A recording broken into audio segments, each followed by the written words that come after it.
Friends, நம்ம channel வீடியோவை முதல் முறையாக பார்க்குறீங்கன்னா சப்ஸ்கிரைப் பண்ணி பெல் பட்டனையும் ப்ரெஸ் பண்ணிடுங்க.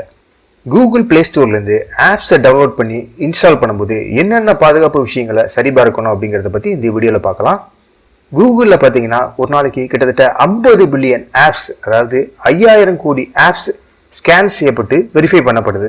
இருந்தாலும் அந்த ஆப்ஸ் 100% வைரஸ் மற்றும் மால்வேர் ஃப்ரீ அப்படிங்கிறத நம்மளால உறுதியாக சொல்ல முடியாது.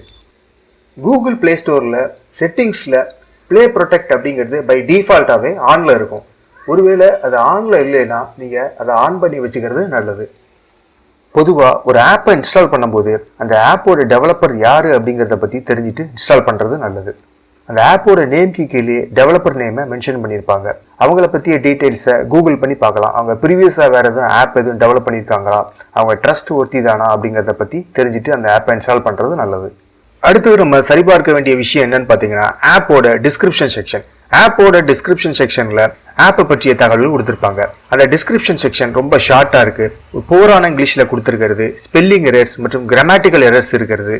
மேலும் ஸ்க்ரீன்ஷாட்டு ரொம்ப ஒரு போர் குவாலிட்டியில் இருக்குது, பிளராக இருக்குது. அப்படிங்கிற பட்சத்தில் அந்த ஆப் ஒரு ஃபேக்கான ஆப்பாக இருப்பதுக்கு உண்டான வாய்ப்புகள் அதிகமாக இருக்குது அப்படின்னு சொல்லலாம்.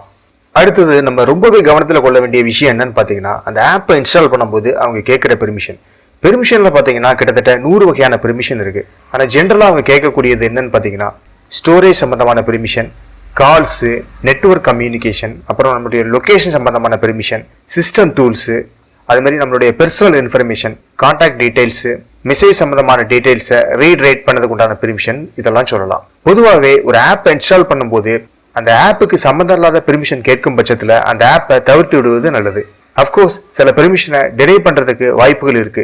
இருந்தாலும் அந்த ஆப்பை இன்ஸ்டால் பண்ணும் பட்சத்தில் நம்மளுடைய பர்சனல் தகவல்களை அவங்க கான்ஸ்டன்ட்டாக மானிட்டர் பண்ணுறதுக்கு உண்டான வாய்ப்புகள் அதிகமாக இருக்கு அப்படிங்கிறத நம்ம புரிஞ்சுக்கணும்.